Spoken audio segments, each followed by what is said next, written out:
This is my video game timeline presentation for college. So, the first video game to release was a game called Tennis for Two, which was released in October 1958.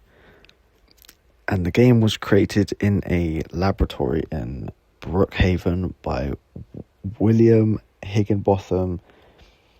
The game was displayed on oscilloscope with two custom aluminium controllers, which obviously it wasn't the best at the time, but it was alright because they didn't really have anything to use as a console. There were no consoles, no games, nothing, so it would have been fun at that time.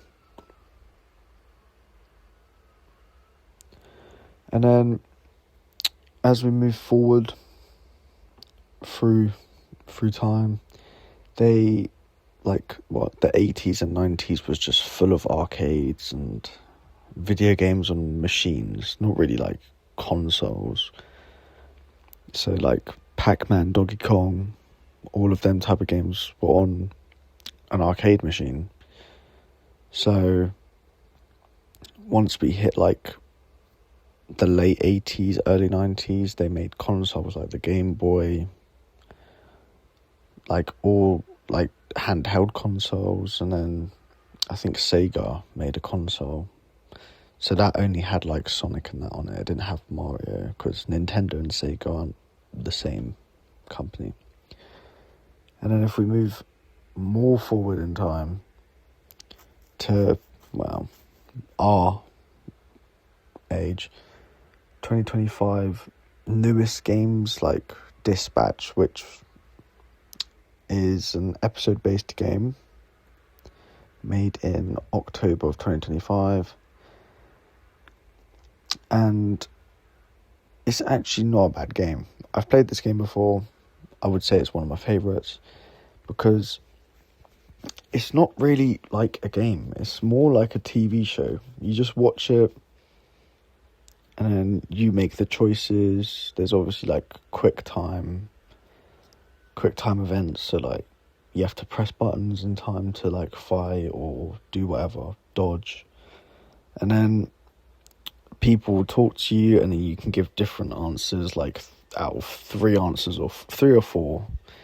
And then depending on what you say, it goes to the story, which I found was quite a fun way to play. So that was a very fun game to do. And then the future of gaming.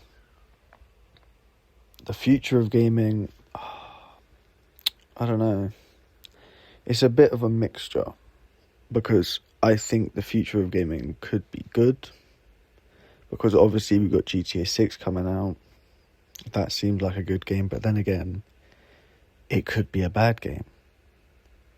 Like, just because it's the future doesn't mean that they're going to be good, doesn't mean they're going to be bad, but they could be good and bad. So GTA could have good graphics, it could have a good story, but there's always going to be something. There's always going to be something wrong with the game, like bugs, or just something.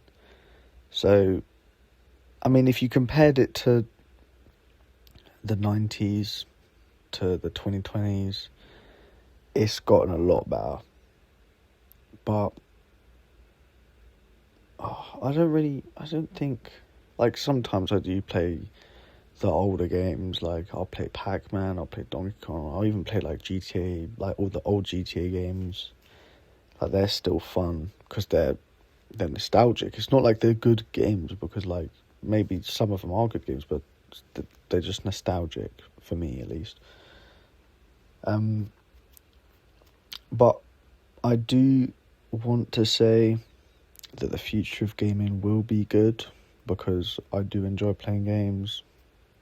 I'm sure a lot of people do enjoy playing games, but I don't know. I don't But maybe it might not be, because there's a lot of games coming out soon that look really good, but I can't say if they will be good or not, because maybe they could be a huge flop. Maybe games won't even be on a console anymore. Maybe it might just be fully like VR. I mean, I don't know. Maybe that would be bad though. I wouldn't want that to be a thing. But that's the end of my presentation.